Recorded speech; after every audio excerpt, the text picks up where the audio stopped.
ऐतिहासिक काळाराम मंदिर प्रवेश सत्याग्रहातील भूमिपुत्रांसाठी अभिवादन सभेचं आयोजन करण्यात आलं होतं। यावेळी सभेचं आयोजन स्वागताध्यक्ष किशोरजी घाटे यांनी केलं।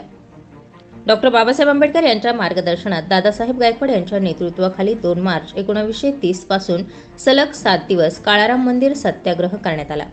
या घटनेला 94 वर्ष पूर्ण होत असून चळवळीतील तमाम अनुयायांना मार्गदर्शक ठरलेल्या या ऐतिहासिक सत्याग्रहातील सत्याग्रहींना गौरी पटांगण संत गाडगे महाराज पुलाजवळ पंचवटी नाशिक येथे अभिवादन सभेचं आयोजन केलं असल्याची माहिती कार्यक्रमाचे स्वागत अध्यक्ष रिपब्लिकन नेते किशोर घाटे यांनी आयोजित पत्रकार परिषदेत दिली। या कार्यक्रमाचे व सभेचे अध्यक्षपद प्रहार जनशक्ती पक्षाचे पक्षप्रमुख आमदार बच्चू कडू हे भूषवणार आहेत, तर विशेष उपस्थिती प्रमुख अन्न व पुरवठा मंत्री छगनरावजी भुजबळ, ग्रामविकास व पर्यटन मंत्री गिरीश महाजन, पालकमंत्री दादा भुसे, खासदार हेमंत गोडसे, आमदार देवयानी फरांदे, आमदार सीमाताई हिरे, आमदार ॲडव्होकेट राहुल ढिकले, आमदार सरोज आहिरे, रिपाई नेते प्रकाश पगारे, आनंद सोनवणे, बॉबी काळे, फकीरराव जगताप, माजी नगरसेविका प्रियंका घाटे हे यावेळी उपस्थित राहणार आहेत। या कार्यक्रमाला समितीचे निमंत्रक राहुल घाटे, किशोर गांगुर्डे, सुरेश नेटावटे, गौतम पगारे, नंदकुमार जाधव, सनी रोकडे, अजय पगारे, रवी भोईर, बाबा चव्हाण, बाबा सावंत, मुक्तिराम चव्हाण, सचिन गायकवाड, राजाभाऊ सोनवणे, पिनू पाटील, आरती जाधव, अभय ताठे, आशिष जगताप, शंकर पालवे, अर्जुन रुपवते, अतुल गायकवाड, राजाभाऊ निकम, रतन साळवे, किशोर साळवे, प्रमोद बागुल, गोविंद साळवे, चंद्रकांत भालेराव, गिरीश मोरे, गौतम पगारे, महेंद्र तायडे, अमीन शेख, महेंद्र भगुरकर, महेंद्र जाधव, संजय सानप, अशोक शेंडगे, उर्मिला गायकवाड, रेखा शेलार, चंद्रकांत बुर्डे, काळू पालवे या अभिवादन सभेला सर्व नागरिकांसह राहणार असून नाशिककरांनी देखील उपस्थित राहण्याचं आवाहन करण्यात आलंय। स्वागत अध्यक्ष रिपब्लिकन नेते किशोर घाटे तसेच प्रकाश पगारे यांनी सर्वांना उपस्थित राहण्याचं आवाहन केले। या कार्यक्रमावरील संतोष जोंधळे यांचा बुद्ध भीमगीतांच्या कार्यक्रमाचंही आयोजन करण्यात आलंय। त्या सुरुवातीचा साक्षीदार मी सुद्धा आहे आणि हे सर्व होत असताना या कार्यक्रमासाठी तमाम नाशिककर नागरिकांनी उपस्थित राहावे असं आव्हान समितीच्या वतीने मी करतो। त्याचबरोबर गेल्या अनेक वर्षापासून स्वकष्टाने अतिशय दिमागदार असा कार्यक्रम या पटांगणावर होत असतो। महाराष्ट्राचा ख्यातनाम गायक संतोष जोंधळे यांचा भीमगीतांचा जलसा आणि कार्यक्रम सुद्धा तिथे होणार आहे। आंबेडकर चळवळीतले अनेक नेते कार्यकर्ते यांनाही आमंत्रित केलेला आहे। त्याचबरोबर जे मान्यवर आहेत त्या मान्यवरांना सुद्धा किशोर घाटे यांनी आमंत्रित केलेला आहे। हा कार्यक्रम हा समाज उपयोगी कार्यक्रम आहे, ज्या डॉक्टर बाबासाहेब आंबेडकरांनी अन्यायाच्या विरोधामध्ये लढण्याचं काम केलेलं आहे। जिथे आम्हाला मंदिर प्रवेश मिळत नव्हता त्या मंदिर प्रवेश मिळण्यासाठी बाबासाहेब आंबेडकरांनी त्यांनी सांगितल्याप्रमाणे काही वर्ष हा लढा चालला आणि या लढ्याचे साक्षीदार आपल्या नाशिक जिल्ह्यातील आणि महाराष्ट्रातील अनेक पूर्वज आहेत।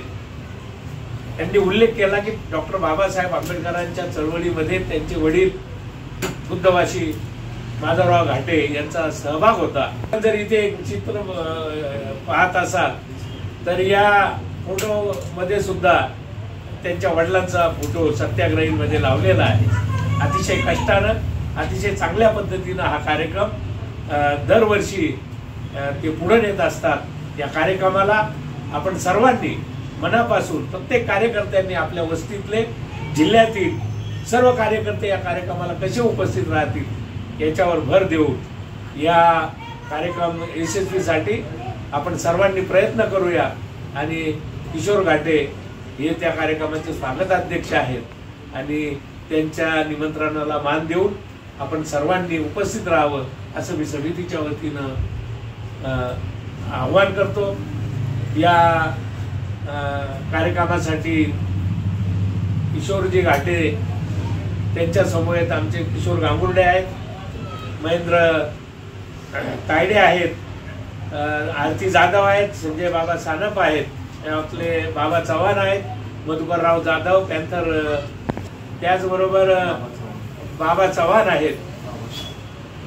कार्यकर्ते आज इथे या पत्रकार परिषदेसाठी उपस्थित झालेले आहेत।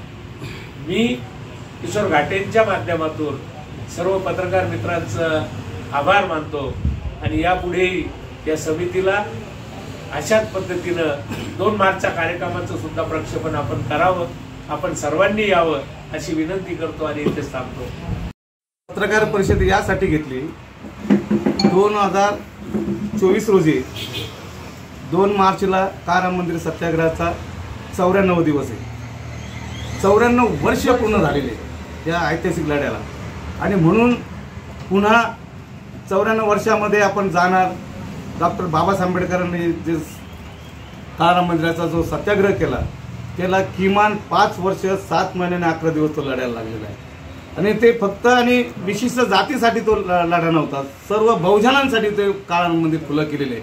आणि म्हणून माझं म्हणणं असं आहे की या ठिकाणी सर्व बहुजनांनी, सर्व भीमसैनिकांनी, सर्व माता भगिनींनी त्या कार्यक्रमाला काराम मंदिर सत्याग्रहाच्या ज्या ठिकाणी ज्या बाबासाहेबांनी जी घोषणा केली ते घोषणाचं जे ठिकाण आहे ते संत गाडगे महाराज पूल, गौरी पटांगण, पंचवटी या ठिकाणी सायंकाळी 5 वाजता आपल्याला सर्वांना यायचं आहे.